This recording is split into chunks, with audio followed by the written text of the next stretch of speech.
Assalamualaikum warahmatullahi wabarakatuh. Apa kabar sahabat-sahabat sekalian? Kali ini saya Mbak Nung dan Mbak Eka berkunjung ke rumah Mas Dani ya. Jadi beliau ini adalah tenant inkubator bisnis rumah BUMN batch 3 ya, Mas Dani. Dengan ya saya salut ya. Awalnya sih saya ragu sama dia sebenarnya. Dia mau serius nggak sih ikut kelas ya gitu. Tapi alhamdulillah kalau 1,5 tahun ya kita ikut 3 semester ya. Tapi saya satu karakter dia tuh, kalau dia lagi musim panas apa kemarau panas, dia pamer jangan masuk ke izin ya, nggak masuk kelas dulu. Ngapain jemuran? Jemuran apa sih? Jemuran kain kagak, jemuran kulit ikan patin. Apa kabar Dan? Alhamdulillah Pak. Alhamdulillah, saya selalu ya. Udah lama ya kita ketemu ya?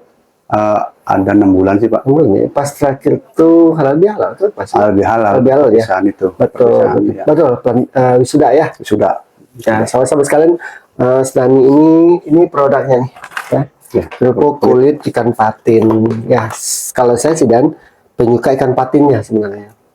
Dagingnya ya, saya karena kan belum kenal produk Dani dulu. Iya ya, karena saya kan suka kalau ikan patin mah ya, ini mah ada licin ya.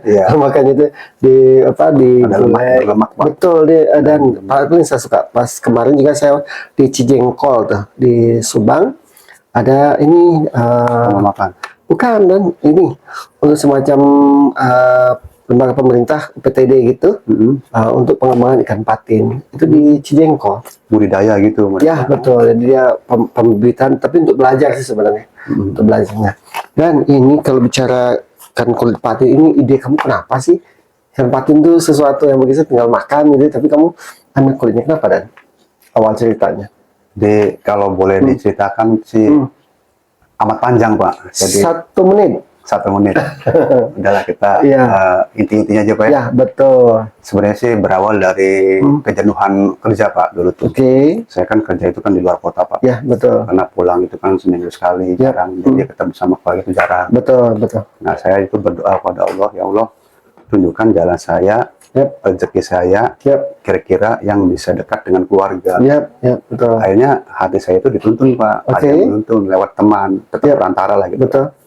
Akhirnya teman itu tuh nunjukin dia punya usaha pabrik Pak, pengolahan limbah ini. Limbah kulit ikannya, kulitnya. Gitu. Emang dagingnya dipakai buat apa Dan? Jadi kalau setahu saya itu dagingnya itu diekspor Pak, dia filet. Sih. Karena gizi itu kan tinggi. Ya betul.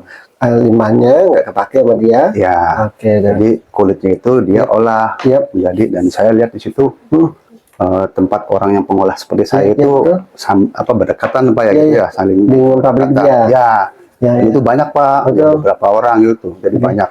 Di situ saya berpikir, oh ini usahanya sama, tapi dia baik-baik aja gitu, nggak ada rasa wah gini. Betul. Nah makanya dari situ saya berpikir berarti memang ini rezeki itu dari yang ngatur, gitu. Walaupun memang dia usahanya sama, tapi sama-sama jalan. Betul.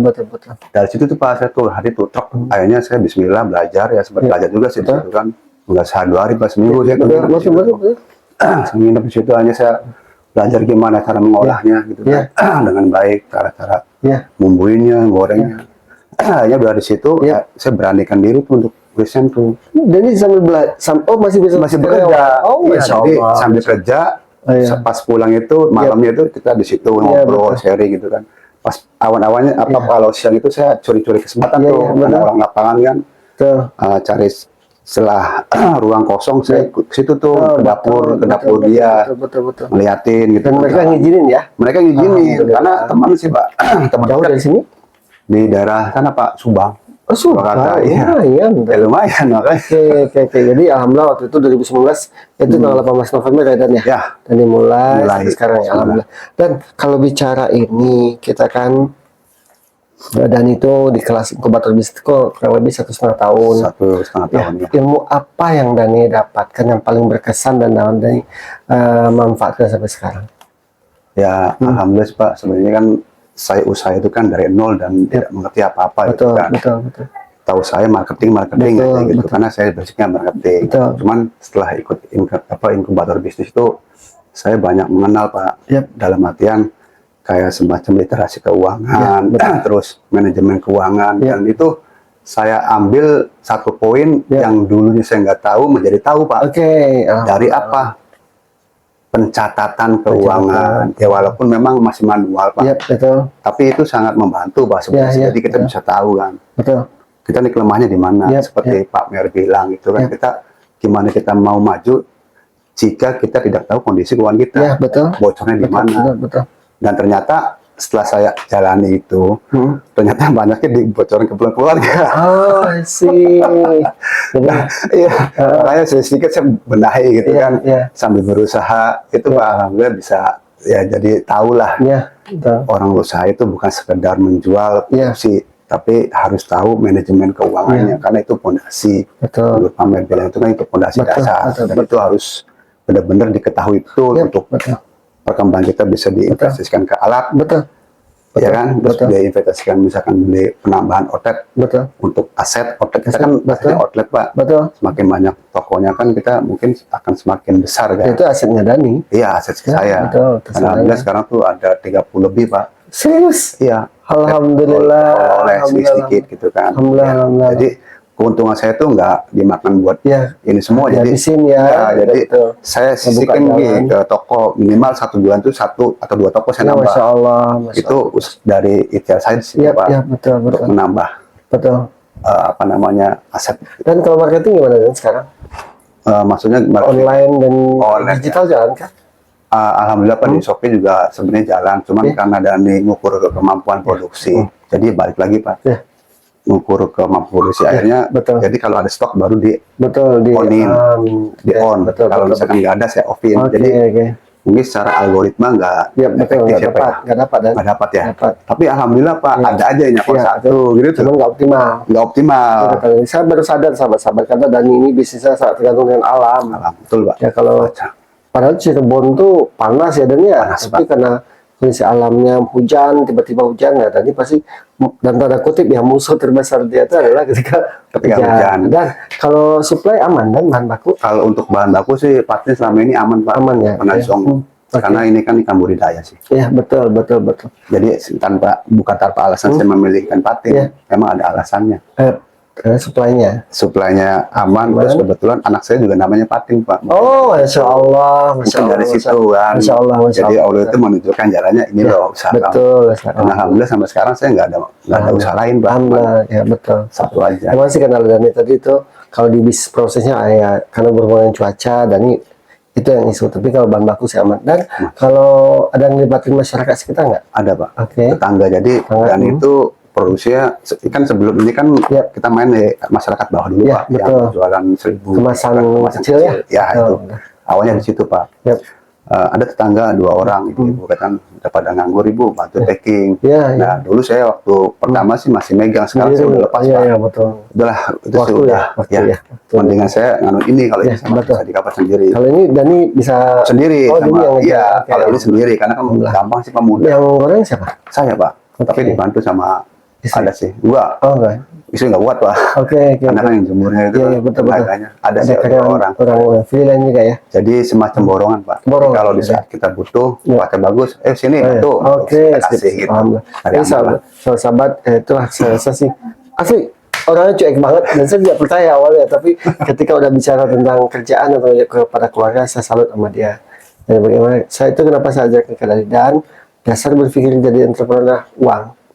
Kita tahu kebutuhan anak istri selama sebulan, setahun, kita akan fight untuk mencapainya. Betul kan ya? Iya, betul Pak. Dan tantanganmu apa dan sekarang selain cuaca? Kalau sekarang sih sebenarnya tantangan masih ada di cuaca Pak. Terus dengan sama pasar yang tidak menentu ya Pak. Karena kemarin pasca demo itu kan ngaruh pisan pada oleh-oleh gitu. Betul. Ekonomi lagi down. Tapi sekarang sih alhamdulillah sudah mulai stabil lagi. Oleh-oleh udah pariwisata udah bergerak lagi ya. Bergerak dulu kan seperti itu kan sama Pak DM Bapak Aing fotonya tuh alhamdulillah udah ketemu Pak. Dan sekarang tuh saya tuh insya Allah kalau misalkan memang Allah mengizinkan akan pindah Pak, doain Pak tempatnya bukan di sini. Tempat produksi. Iya, jadi situ satu rumah plus lahan luas. Insya Allah kalau misalkan Allah mengizinkan saya akan pindah di situ. Sewa atau beli? Sewa Pak. Sewa. Karena kalau ini rumah Dani kan? Tetap ini rumah saya. Jadi nanti aktifnya di sana semua. Alhamdulillah artinya ada perencanaan ke depan. Rencana Dani ke depan apa impian Dani ke depannya untuk keripik kulit ikan patin ini apa impian dari ke depan? Ya impian sih itu Pak, sebenarnya dari dulu itu saya tuh memimpikan usaha yang tadinya home industry itu menjadi Industri, ya? jadi industri Pak, dan punya tempat sendiri untuk produksi gitu kan. Bukan di rumah ya? Bukan di rumah, ini kan masih di rumah Pak. Betul, betul. Walaupun di halaman di luar rumah. Nah, dan insya Allah bentar lagi akan dicapai. Amin. Alhamdulillah, Dani, bagi saya sih, Optimis Pak. asli saya bilang tadi, sebagai gurumu dulu saya agak ragu, ini dan ini serius gak sih? Dia cuma bilang, minta izin ke saya cuma satu, Pamer kalau lagi panas banget izin Jangan saya, diganggu. jangan diganggu. Oke, sama gitu. Karena ini urusannya udah Betul. urusan ekonomi. Urusan bisnis proses ya, bukan ekonomi, dan bisnis proses dan bisnis proses, di situ ya gitu. Iya. Kenapa bisnis proses dan itu sangat tergantung kepada alam, gitu. Bukan masalah. Kalau ekonomi itu dampaknya. Tapi kan masalahnya bisnis proses dan itu tergantung alam. Itu kenapa jadi argumentasi saya tuh. Kalau cari uang mah ini mah gampang, jualin produk orang lain juga gampang kan ya. Cuman yang bisnis proses Dani ini yang jadi kunci. Oh itu. Ya, dan terima kasih ya. Siap. Saya doakan Dani sebagai anak didik saya, terus mengembangkan usaha ini, karena tadi ingat konsep dasarnya, ketika kita tahu kebutuhan anak istri kita akan fight, kita perjuangan. Yang kata orang kan, dan biarlah seorang bapak tuh nangis duluan cari duit. Ya. Tapi nggak perlu anak istrinya tahu gitu. Ya. Itu saya rasakan pada dirimu, dan kamu mungkin gampang ketawa depan orang, tapi hati kamu ya saya juga kepala keluarga ya, dan ya gitu, nggak mungkin anak kita terlantar, nggak mungkin kita nggak makannya, cukup kita aja. Itu kita tahu, kita aja yang tahu, dan kita fight di luar. Dan terima kasih ya. Iya Pak, sama-sama. Selalu selain dulu saya doakan kamu terus sukses. Terus sahabat-sahabat, inspirasi dari Dani dengan Ngedani dengan produk jeruk kulit ya. Ngedani kan ya? Ngedani Pak. Ngedani itu kan? udah aki Pak. Alhamdulillah Ngedani. Lewat rumah BUMN Pak. Betul, rumah BUMN. Dani lupa. Gue ada ucapan terima kasih ke BUMN, silakan sampaikan. Ya. Assalamualaikum warahmatullahi wabarakatuh. Ya, saya Ngedani Mulana mengucapkan terima kasih untuk RBC Cirebon, rumah BUMN Cirebon, karena selama ini sudah memperkenalkan saya dengan Pamer. Terus saya mendapat ilmu dari beliau. Dan lewat rumah BUMN juga, Ngedani bisa dikenal di masyarakat Kota Cirebon. Luar biasa. Terima kasih. RBC. Terus sahabat-sahabat, inspirasi dari Dani, kita doakan Dani bisa besarin Ngedaninya dengan kulit ikan patinya, insya Allah. Ketika niatnya ada baik untuk anak istri, insya Allah ini akan bertemu. Itu saja. Assalamualaikum warahmatullahi wabarakatuh.